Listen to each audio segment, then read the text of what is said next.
यहोशूको पुस्तक 20 अध्याय।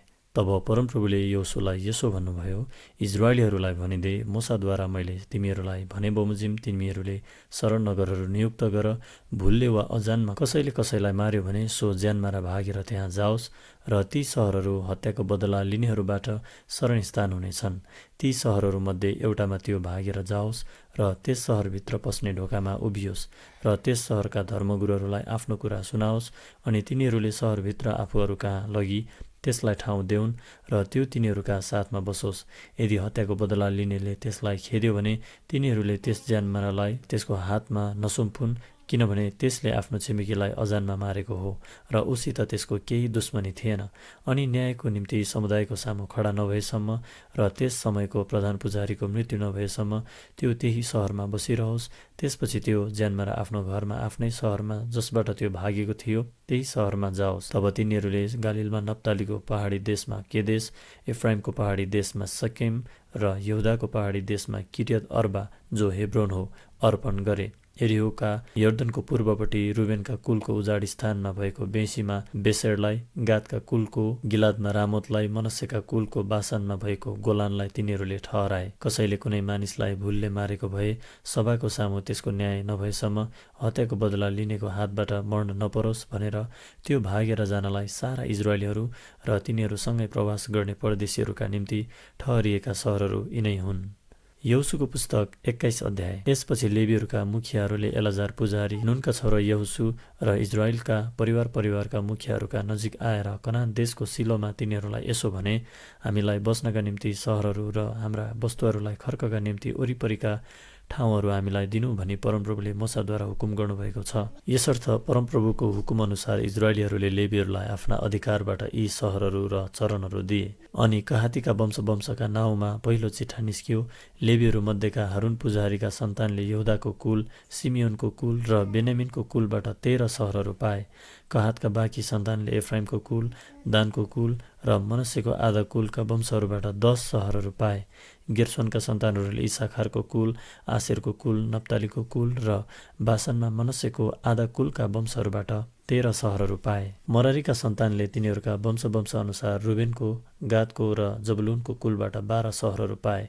परमप्रभुले मूसाद्वारा हुकुम गर्नुभए बमोजिम इजरायलीहरूले लेवीहरूलाई चरणहरू समेत ती सहरहरू दिए। तिनीहरूले यहुदाको कुल र सिमियोनको कुलबाट तल नाउँ लेखिएका यी सहरहरू दिए। यी सहरहरू लेवीका कुलका कहातीका वंशहरूका हारूनका सन्तानका निम्ति थिए, किनकि चिठा पहिले तिनीहरूकै नाउँमा निस्केको थियो। अनि तिनीहरूले उनीहरूलाई यहुदाको पहाडी देशमा किर्यत अर्बा जो हेब्रोन हो नाउँको सहर र यसका वरिपरिको चरण दिए। अनाकका पुर्खा अर्बा थिए, तर त्यस सहरका खेतहरू र त्यसका बस्तीहरू चाहिँ तिनीहरूले यपुन्नेका छोरा कालेबलाई अधिकारको निम्ति दिएका थिए। हारून पुजारीका सन्तानलाई ज्यानमाराको निम्ति शरण नगर नियुक्त भएको हेब्रोन, त्यसका चरण समेत र लिब्ना, यतिर, एस्तमो, होलोन, दबिर, ऐन, युत्ता र बेतसेमेस तिनका चरणहरू समेत ती 2 कुलबाट 9वटा सहरहरू तिनीहरूले दिए। अनि बेन्यामिनको कुलबाट गिबोन, गेबा, अनातोत, अल्मोन तिनका चरणहरू समेत 4 सहरहरू दिए।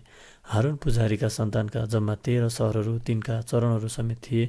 लेवीका कुलका कहातीका बाँकी वंशहरूले चाहिँ एफ्राइमका कुलको भागबाट यी सहरहरू पाए। तिनीहरूले उनीहरूलाई एफ्राइमको पहाडी देशमा ज्यानमाराको निम्ति शरण नगर नियुक्त भएको सकेम त्यसका चरण समेत र गेजेर, किप्सैम, बेतहोरोन तिनका चरणहरू समेत 4 सहरहरू दिए। दानको कुलबाट तिनीहरूले एल्तके, गिब्बतोन, अय्यालोन, गाद रिमोन तिनका चरणहरू समेत 4 सहरहरू पाए। मनस्सेको आधा कुलबाट तिनीहरूले तनाक र गाद रिमोन तिनका चरणहरू समेत 2 सहरहरू पाए। कहातीका बाँकी वंशका जम्मा 10 सहरहरू तिनका चरणहरू समेत थिए। गेर्सोनीका लेवीका वंशहरूलाई मनस्सेको आधा कुलबाट बासानमा ज्यानमाराको निम्ति शरण नगर नियुक्त भएको गोलान त्यसका चरण समेत र बेएस्तरा त्यसका चरण समेत 2 सहरहरू दिइयो। इसाखारको कुलबाट किसियोन, दाबरत, यर्मुत र एनगन्निम तिनका चरणहरू समेत 4 सहरहरू दिइयो। आशेरको कुलबाट मिसाल, अब्दोन, हेल्कत र रहोब तिनका चरणहरू समेत 4 सहरहरू दिइयो। नप्तालीको कुलबाट गालिलमा ज्यानमाराको निम्ति शरण नगर नियुक्त भएको केदेश त्यसका चरण समेत र हम्मोतडोर र कर्तान तिनका चरणहरू समेत 3 सहरहरू दिइयो। तिनीहरूका वंशअनुसार गेर्सोनीहरूका जम्मा 13 सहरहरू तिनका चरणहरू समेत थिए। लेवीहरूका बाँकी मरारीका वंशहरूलाई चाहिँ जबुलुनको कुलबाट योक्नाम, कर्तह, दिम्ना र नहलल तिनका चरणहरू समेत 4 सहरहरू दिइयो। रुबेनको कुलबाट बेसेर, यहसा, कदेमोत र मेपात तिनका चरणहरू समेत 4 सहरहरू दिइयो। गादको कुलबाट गिलादमा ज्यानमाराको निम्ति शरण नगर नियुक्त भएको रामोत, त्यसका चरण समेत र महनोम, हेसबोन र याजेर तिनका चरणहरू समेत जम्मा 4 सहरहरू दिइयो। तिनीहरूका वंश अनुसार लेवीका बाँकी मरारीका जम्मा 12 सहरहरू तिनका चरणहरू समेत थिए। इजरायली अधिकारमा रहेको भूभागभित्र लेवीहरूका चरणसहित जम्मा 48वटा सहरहरू थिए। यी सहरहरूका आफ्ना वरिपरि चरणहरू थिए। सबै सहरहरू यही किसिमका थिए। यसरी परमप्रभुले इजरायलीहरूलाई दिन्छु भने तिनीहरूका पुर्खाहरूसँग प्रतिज्ञा गर्नुभएका सबै देश दिनुभयो र तिनीहरूले त्यो आफ्नो अधिकारमा लिएर त्यसमा बसे। अनि परमप्रभुले तिनीहरूका पुर्खाहरूसँग शपथ खानुभयो बमोजिम तिनीहरूलाई चारैतिरबाट विश्राम दिनुभयो। तिनीहरूका सबै शत्रुहरूमध्ये एकजना पनि तिनीहरूका सामुन्ने खडा हुन सकेन। परमप्रभुले तिनीहरूका शत्रुहरूलाई तिनीहरूकै हातमा सुम्पिदिनुभयो।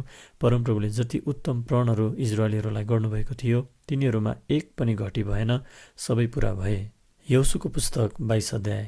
तब यहोशूले रुबेनी, गादी र मनस्सेको आधा कुललाई बोलाए र तिनीहरूलाई भने, परमप्रभुका दास मोसाले तिमीहरूलाई दिएका सबै आज्ञा तिमीहरूले पालन गरेका छौ र मैले अराएका सबै कुरामा मेरो वचन मानेका छौ।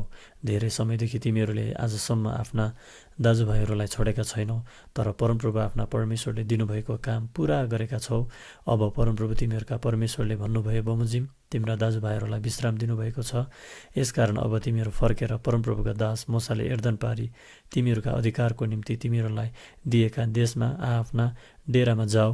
परमप्रभु तिमीहरूका परमेश्वरलाई प्रेम गर्नु, उहाँका सबै मार्गहरूमा चल्नु, उहाँकै आज्ञाहरू पालन गर्नु, उहाँमै लीन भएर रहनु, तिमीहरूका पूर्ण हृदय र प्राणले उहाँकै सेवा गर्नु भनी परमप्रभुका दास मोसाले तिमीहरूलाई दिएका आज्ञा र व्यवस्था पुरा ध्यान दिएर पालन गर। तब यहोशूले तिनीहरूलाई आशीर्वाद दिएर विदा गरे र तिनीहरू आफ्नो डेरामा गए। मनस्सेको आधा कुललाई त मोसाले बासानमा अधिकार दिएका थिए, तर अर्को आधालाई यहोशूले यर्दनवारी पश्चिमपट्टि तिनीहरूका दाजुभाइहरूका बीचमा दिए। तिनीहरूलाई आफ्ना डेराहरूमा जान बिदा दिँदा यहोशूले तिनीहरूलाई आशीर्वाद पनि दिए। तब रुबेनी, गादी र मनस्सेको आधा कुल परमप्रभुको आज्ञा मुताबिक मोसाद्वारा तिनीहरूले पाएका अधिकारको देश गिलादमा जानलाई इजरायलीहरूसँग विदा भएर कनान देशको सिलोबाट फर्के। जब तिनीहरू कनान देशमा यर्दनको छेउछाउको गलिलोतमा पुगे, रुबेनी, गादी र मनस्सेको आधा कुलले त्यहाँ यर्दनको नजिकै हृदयमा ठुलो देखिने एउटा वेदी बनाए। अनि इजरायलीहरूले रुबेनी, गादी र मनस्सेको आधा कुलले कनान देशको सिमानामा यर्दनको नजिकै इजरायलीहरूका भागपट्टि वेदी बनाए भन्ने कुरा सुने। तब उनीहरूका विरुद्धमा लडाइँ गर्नलाई इजरायलका सारा समुदाय सिलोमा जम्मा भए।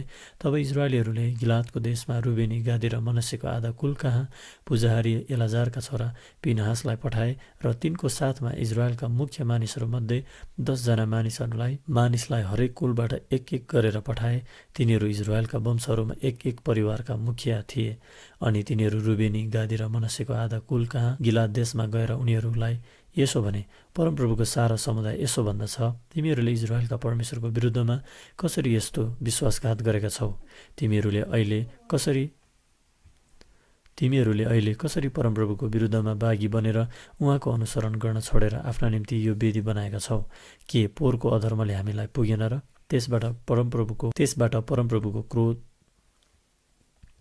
त्यसबाट परमप्रभुको समुदायमा महामारी आइलागे तापनि हामीले आजसम्म आफूलाई त्यस अधर्मबाट शुद्ध पार्न सकेका छैनौँ। के आज फेरि तिमीहरू परमप्रभुदेखि टाढा जाँदैछौ? आज तिमीहरू परमप्रभुको विरुद्धमा बागी भयो भने भोलि इजरायलको सारा समुदायसित उहाँ रिसाउनुहुनेछ।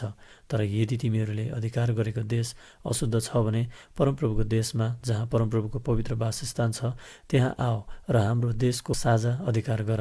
तर परमप्रभु हाम्रा परमेश्वरको वेदी छोडेर तिमीहरूका निम्ति अर्को वेदी बनाएर परमप्रभुको विरुद्ध बागी नहो। जेरहको छोरा आकानले अर्पण गरिएका मालमा अपराध गरेको थिएन अनि क्रोध इजरायलको सारा समुदायमाथि परेको थियो। त्यो मानिस मात्र आफ्नो अपराधको कारणले मरेको थिएन। तब रुबेनी, गादी र मनस्सेको आधा कुलले इजरायलका वंशहरूका कुल नायकहरूलाई भने, सर्वशक्तिमान परमेश्वर हो, परमप्रभु सर्वशक्तिमान परमेश्वर उहाँ नै जान्नुहुन्छ र इजरायलले जानुन्। यदि हामीले बागी भएर परमप्रभुको विरुद्धमा अपराध गरेका रहेछौँ भने आज हामीलाई जीवित नराख। परमप्रभुलाई पछ्याउन छोडेर हामीले आफ्ना निम्ति वेदी बनाएका रहेछौँ अथवा त्यसमा होमबलि वा अन्नबलि अथवा मेलबलि चढाउन बनाएका रहेछौँ भने परमप्रभु आफैले त्यसको लेखा लिउन्। होइन, हामीले यस अर्थले बनाएका हौँ कि कुनै बखत भविष्यमा तिमीहरूका सन्तानले हाम्रा सन्तानलाई यसो भन्लान्, परमप्रभु इजरायलका परमेश्वरसँग तिमीहरूको के सरोकार? किनकि तिमीहरू रुबेन र गादका सन्तानका र हाम्रा बीचमा परमप्रभुले यर्दनलाई सिमाना बनाइदिनु भएको छ। परमप्रभुमा तिमीहरूको केही पनि हिस्सा छैन। यसो भनेर तिमीहरूका सन्तानले हाम्रा सन्तानलाई परमप्रभुप्रतिको श्रद्धापूर्ण भए टुटाइदेलान्। यसकारण हामीले यसो भन्यौँ, होमबलि अथवा बलिदानको निम्ति नभए पनि एउटा वेदी त हामीले बनाउनु पर्छ। तर हामीहरू र तिमीहरूका बीचमा र हाम्रा पछिका पुस्ताहरूका बीचमा यो साक्षीको रूपमा रहोस् कि हामीहरूले होमबलि, बलिदान र मेलबलि लिएर परमप्रभुको सेवा उहाँको सम्मुखै गर्नेछौँ। अनि तिमीहरूका सन्तानले हाम्रा सन्तानलाई भविष्यमा परमप्रभुमा तिमीहरूको केही हिस्सा छैन भनी भन्न नपाउन्। अनि हामीले विचार गऱ्यौँ कि यदि तिनीहरूले हामीलाई वा हाम्रा सन्तानलाई भविष्यमा त्यसो भनिहालेमा हामी भन्नेछौँ, हेर, परमप्रभुका वेदीको प्रतिरूप जो हाम्रा पिता पुर्खाहरूले होमबलि वा बलिदानको निम्ति होइन तर हाम्रा र तिमीहरूका बीचमा साक्षीको रूपमा बनाए, हामीले परमप्रभुको विरुद्धमा बागी भएर उहाँको पवित्र वासस्थानको सामुन्ने भएको परमप्रभु हाम्रा परमेश्वरको वेदी छोडेर होमबलि, अन्नबलि र बलिदान चढाउन अर्को वेदी बनाएर आज परमप्रभुलाई पछ्याउन छोड्ने दिन त कहिले नआओस्। जब पिनहास पुजारीले र तिनीसँग भएका इजरायलीका कुल नायकहरूले रुबेनका, गादका र मनस्सेका सन्तानले भनेका कुरा सुने, तब तिनीहरू प्रसन्न भए। अनि एलाजार पुजारीका छोरा पिनहासले रुबेनका, गादका र मनस्सेका सन्तानलाई यसो भने, परमप्रभु हाम्रा साथमा हुनुहुँदो रहेछ भन्ने आज हामीले थाहा पायौँ। किनकि तिमीहरूले परमप्रभुको विरुद्धमा यो विश्वासघात गरेका रहेनछौ, अब भने तिमीहरूले इजरायलीहरूलाई परमप्रभुको हातबाट जोगाएका छौ।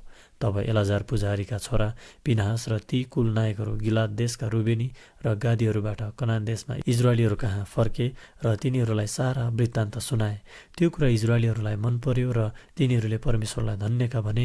फेरि उनीहरूका विरुद्धमा लडाइँ गर्न र रुबेनी र गादी बसेको देश नष्ट पार्न जाने कुरा तिनीहरूले गरेनन्। अनि रुबेनी र गादीहरूले त्यस वेदीको यो नाउँ राखे, परमप्रभु परमेश्वर हुनुहुन्छ भन्ने हाम्रा बीचमा साक्षी।